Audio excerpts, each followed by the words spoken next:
een toernooi te winnen, heb je dit soort momenten nodig.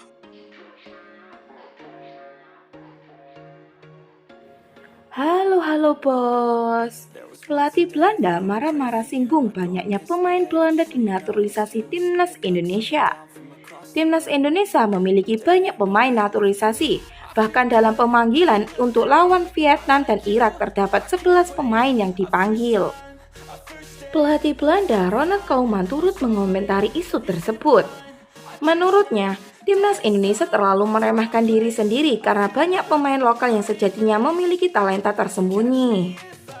Sekarang, mereka Timnas Indonesia ambil semuanya dari Belanda pemain keturunan. Tapi jangan lupa edukasi pemain lokal sendiri, kata Ronald Koeman.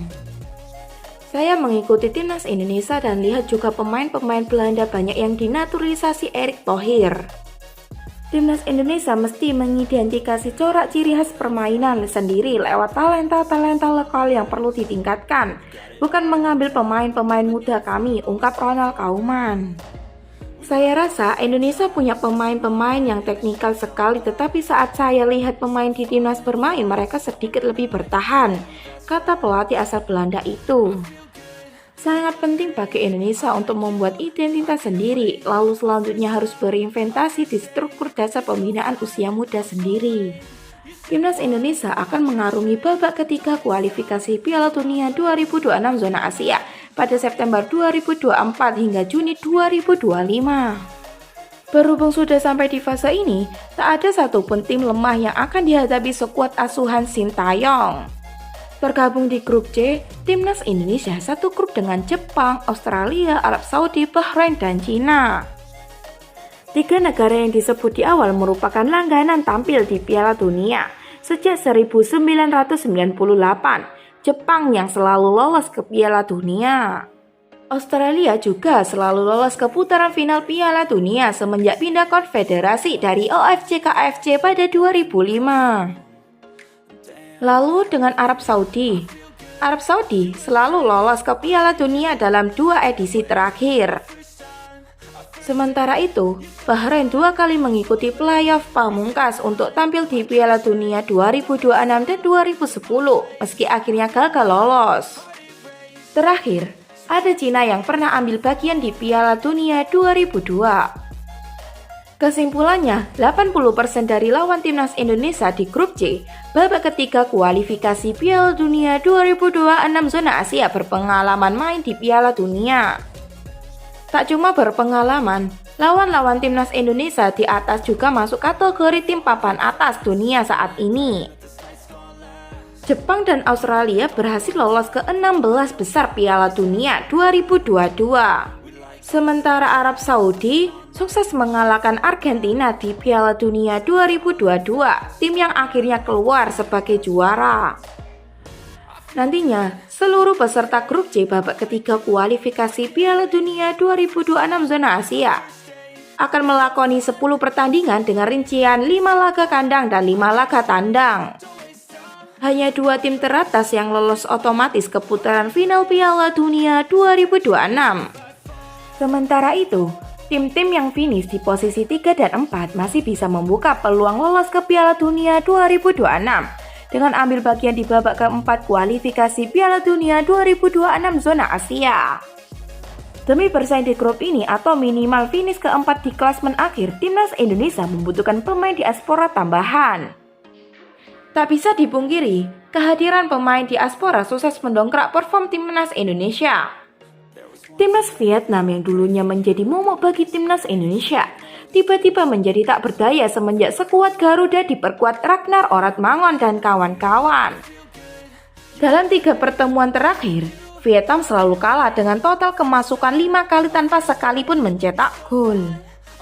Kemenangan atas Vietnam ini pada akhirnya meloloskan Timnas Indonesia ke 16 besar Piala Asia 2023.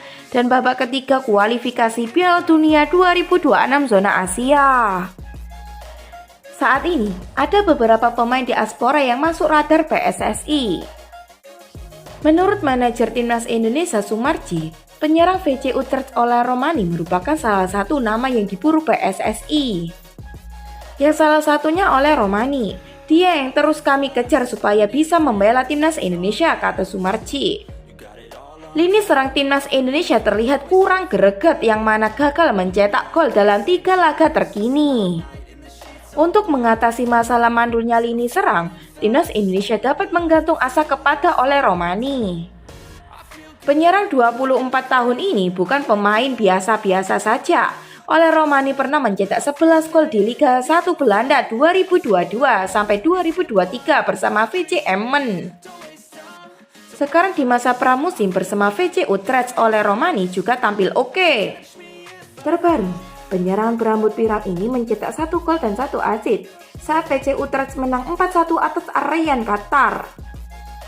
Ole Romani mengaku sudah mengadakan video konferensi dengan Ketua Umum PSSI Erick Thohir. Ia secara belak-belakan mengaku sudah diminta untuk memperkuat timnas Indonesia, namun masih membutuhkan waktu untuk mengambil keputusan. Selain Ole Romani, Kevin Dix, pemain VC Copenhagen, kabarnya juga masuk radar PSSI. Namun, Sumarji memastikan fokus satu-satu. Nanti dulu Kevin Dix, kita fokus satu-satu ke lini depan, lanjut manajer timnas Indonesia. Selain 2 nama di atas, ada banyak pemain diaspora yang tersebar di berbagai penjuru dunia. Namun, tetap paling banyak berasal dari daratan Belanda. Ada satu lagi, back VC20, Miss Hilgers dapat dijadikan pilihan. Kualitas Mil Hilgers tidak kaleng-kaleng.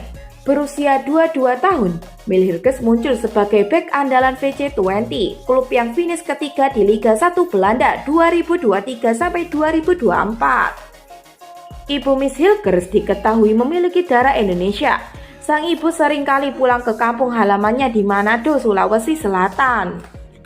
Jika Miss Hilgers gabung back kepingan puzzle terakhir di lini belakang timnas Indonesia, Miss Hilgers dapat membantu trio tangguh bersama Jay Ites dan Justin Hubner.